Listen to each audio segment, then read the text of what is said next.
Hi, I'm Dana Cowley, and you're watching Charter Local Edition Northwest. Today we're at the port of Walla Walla, and we're covering the news and the issues that matter most to you.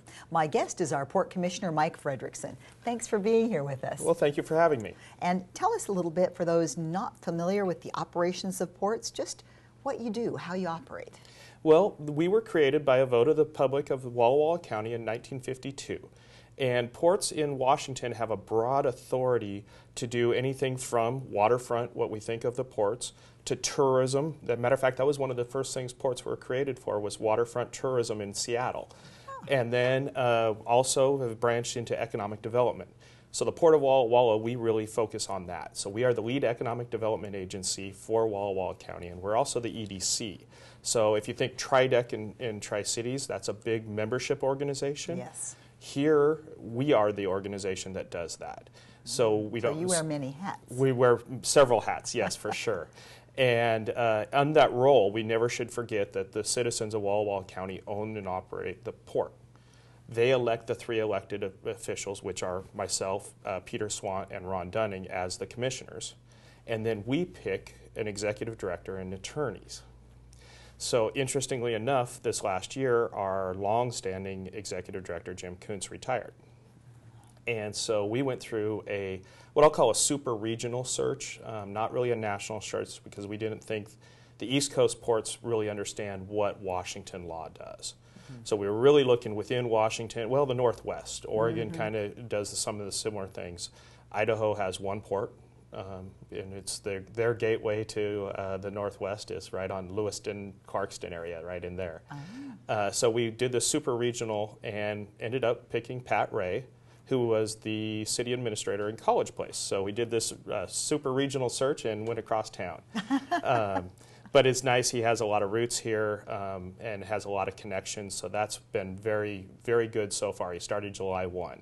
Well, that works in a lot of ways. I know that with all kinds of positions in smaller, lovely Northwest communities outside of the major metropolitan areas, it's easy to get good people to come, but they might want to go back to a bigger city or a different area, and if they don't stay, then you really haven't served your purpose very well. Exactly. You want that executive director to be there 5, 10 years, 15 years, because that is how you get that continuity and get projects done. An example of that is out in Burbank, we're doing a commercial industrial subdivision. And I've been on the commission now for 11 years. Wow.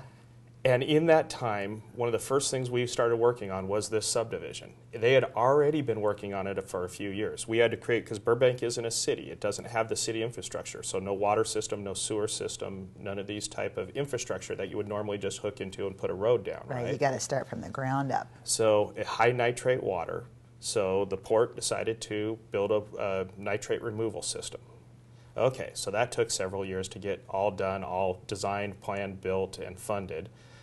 And that's about 2 years in, that was completed and up and running. Well, then you got to go to 5-6 acre lots for a property because you don't have sewer. You have to do on-site septic then. And that's not a very efficient plan and doesn't help create the most economic development. Yeah, not everybody wants that. That would turn away a lot of perspective. Yes, and a lot of costs. So we embarked on building a sewer system. And in the study there, our engineers came across an idea of drilling under the Snake River and delivering our effluent to the Pasco, excuse me.